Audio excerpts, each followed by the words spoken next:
Okay, welcome everybody to the new hardest podcast. Yeah, so I'm just going to be talking about how I beat ToVITE, yay, and my experience, and we are joined by Haid. Meow. Great. ToVITE starts off with one of the most annoying jumps imaginable. The 10 stud wrap that goes 1 stud up. I failed it so many times. It's such an annoying jump to start and end with, even though it's netted at the end. But still. I like the way they use flips. Like, they do it a lot. I had to bind a button on my mouse to flip because it was really annoying to use on the keyboard.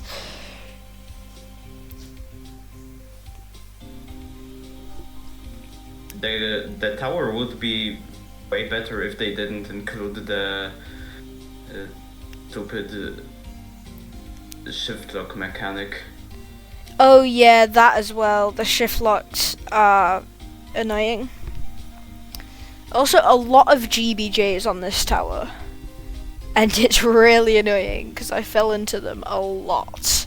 Especially floor 5 and the first time I got to floor 10, that got me. Also the water mechanism where you have like infinite jumps while you're in the water. I think that's fun, quite unique. Yeah, I agree. They also do a lot of jumps where you have to like set them up backwards so you don't have to use shift lock because there's like a shift lock wall in the way, which is interesting. True. A lot of the time, like if I didn't just spam flip, I would miss the flips. I feel like the timing on them was so annoying. Flips are kind of shit sometimes. Yeah. There's that big wiggle jump at the end of 4, which I only think I failed it once, but there's a speed section after it, which is quite fun. Flips sometimes just suck in general. Like, you can walk up to a part and press F and nothing happens. Yeah. Because here we're getting to 5. I failed 5 so many times because the gameplay doesn't really get easier. I mean, if anything, it gets harder, and all of it is over a GBJ.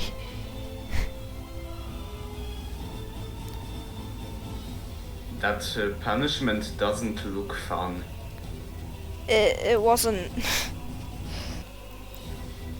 So, ToVITE is my last Remorseless tower before we go on to Insane, which is the big soul crushing, which feels crazy because when I started Ito, my main goal was to beat the easiest tower in the game, which at the time was 6 feet under. So all I wanted to do was get to zone 3, and then that'd be it. Like, I never thought I would really get to the soul crushing level, and now that I'm kind of like one tiny step away, it's kind of crazy. It's crazy how much you progressed. Yeah.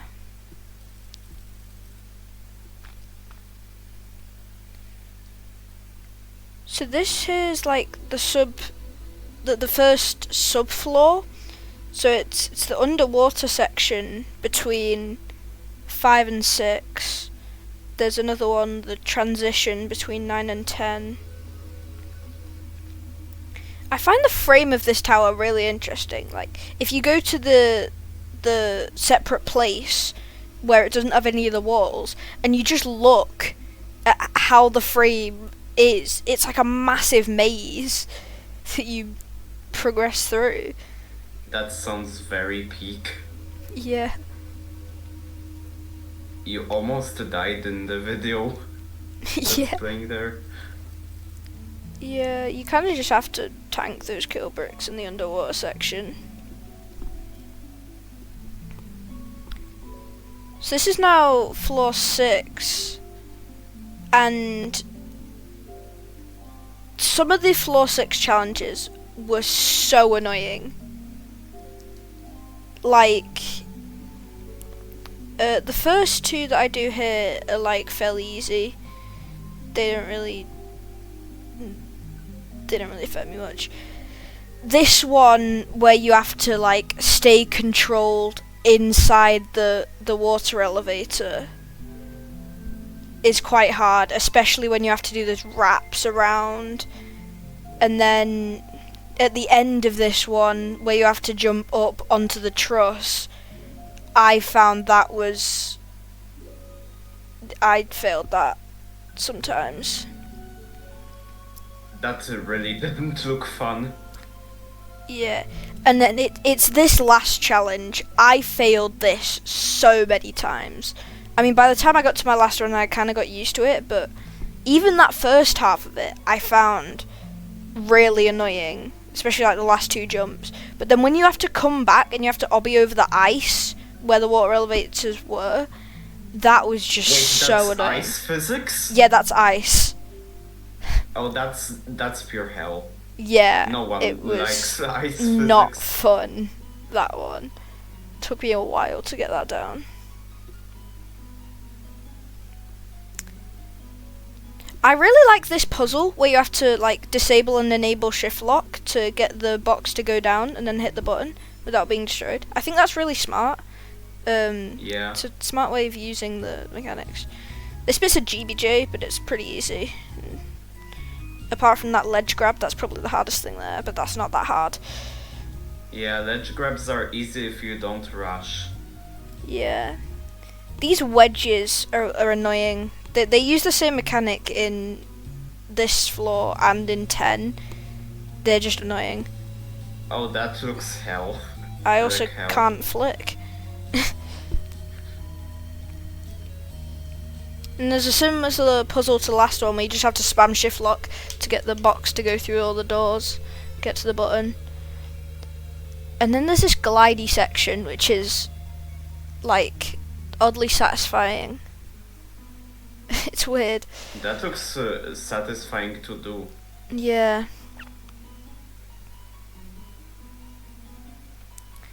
The amount of times I got glitched when trying to walk down a truss in this tower, like, especially on 5 when it's over a GBJ, that happened a couple times.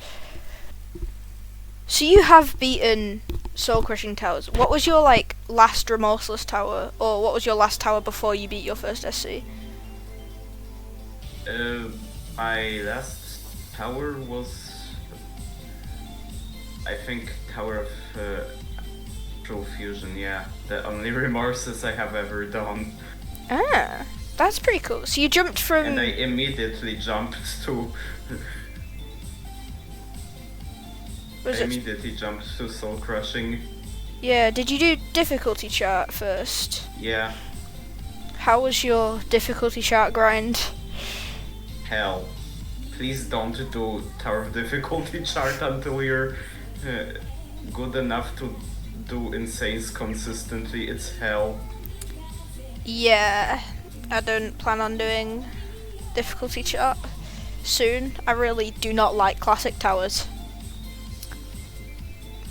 I plan on doing Hollow Reformations as my first insane, just like mid insane. So it's quite a bit of a jump compared to what I've done recently. Because like I've been doing a lot of rems. Yeah, I did Forever Sleeping Flower. Then I did Climatic Beats. I did 1, 2, 3, 4. Then I did House Without Home, Power Laws, and now ToVITE. And I was planning on doing Kutui after this, but I think I'm just gonna jump straight to Hollow Reformations. Yeah, you should do big jumps. They improve your raw skill. Yeah. They used a lodge mechanic a lot, like especially where you have to like hold in a lodge for a timer, and you have to go after that. Also, that section where you're plummeting down is really bouncy in the practice place, but it's really smooth in Ito, and I don't know why, but it's really annoying when you're trying to practice. Lodges aren't that hard if you know how to do them. Yeah, they're quite easy. Well, they can get hard sometimes. Yeah, especially when you have to like go either a really long way or like go upwards. Like I do not know how to go upwards in a lodge. You have to be in between two parts that are like about 0.6 stats apart of each other. That's fun there as well, where you have to use the shift lock to get in and out of the lodge and hold it until the timer. Yeah, that looked fun. And then this part's another GBJ, and specifically that jump around that like cylinder corner, I failed that so many times. It's so tight and so annoying, especially because it's over a GBJ, like over the void.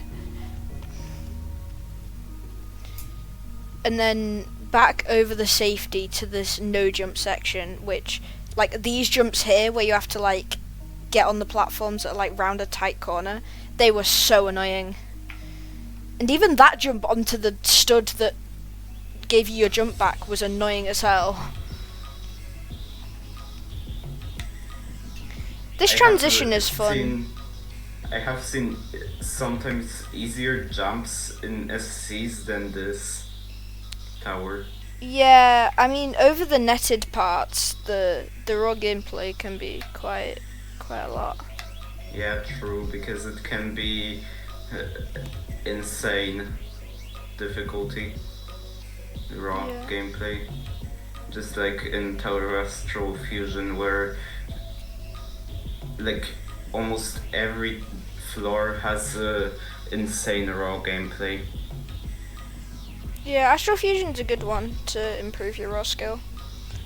Yeah, raw skill should come before consistency, because you can be consistent but not know how to do harder jumps, which is bad. Yeah. So this is getting to floor 10 at this point. I think I got to 10. Yeah, I only got to 10 twice, including my winning run. I failed like the first outside on my first run that I got there, which was very unfortunate. I feel like I under practiced 10 and the FS a bit. I don't know why. I definitely should have practiced them more, but I'm very surprised that I even did it, because this morning when I went for the run, I only intended to do like one run to 5, and I didn't even expect to get past 5 today. I just sometimes during the morning the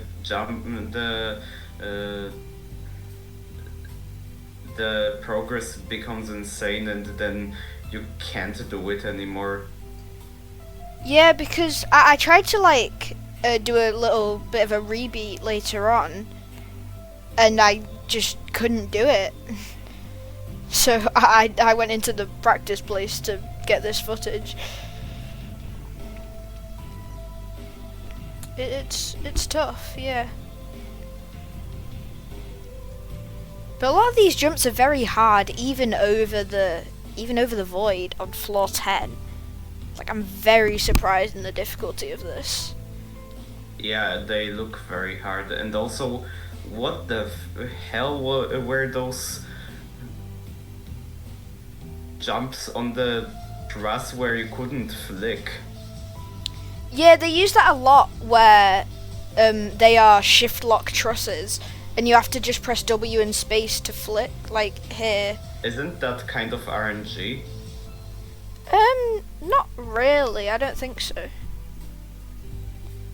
I quite like that where you have to flip to fling yourself across, and then you either have to jump off or just stay there.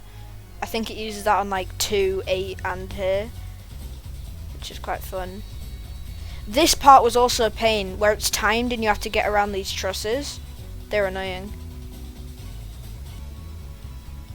I think this tower's a 7.92, so it's less than 0.1 of a difficulty away from soul crushing.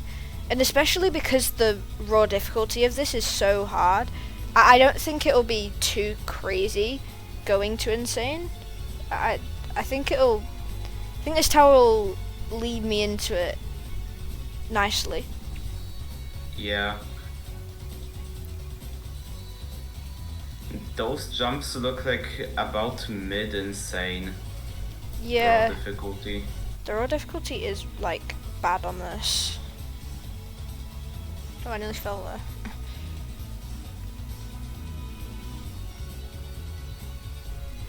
Some of these jumps are really hard. I would honestly even go to say this could be insane. It's like, it's so high-end REM, and a lot of these jumps are hard over GBJs. So here's the Bismolite that you trade in for the Winpadium at spawn, but then it crashes and you have to do the FS to get out of there before the whole thing collapses. I like the narrative of this tower. I do find it a bit weird how floor 8 is like a big dance floor when you're like approaching the center of the earth. I find that really weird. True. I don't think the gameplay's bad on this. I like the mechanics they use. I think they're quite good. I also find those like massive jumps where you've got super jump boost really fun. The FS doesn't look that bad. Yeah, it's more of a pressure thing, not really difficulty. This one as well, massive stick out wrap. We have to go up. And then this leads you to the minecart section, which I think the minecart section was great. I find it like these are really cool mechanisms.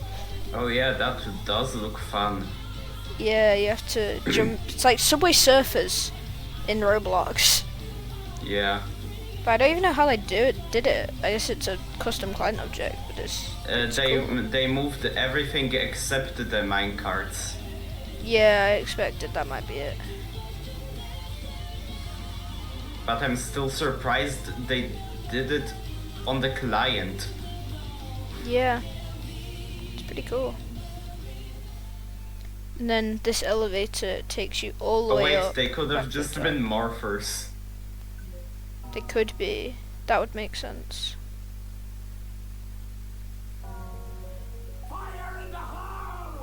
And then you get fire in the hold on the X pusher back, and you do the final jump. Oh, this jump again. That jump is actually netted. If you fail that, you get teleported. Not at the start, just at the end.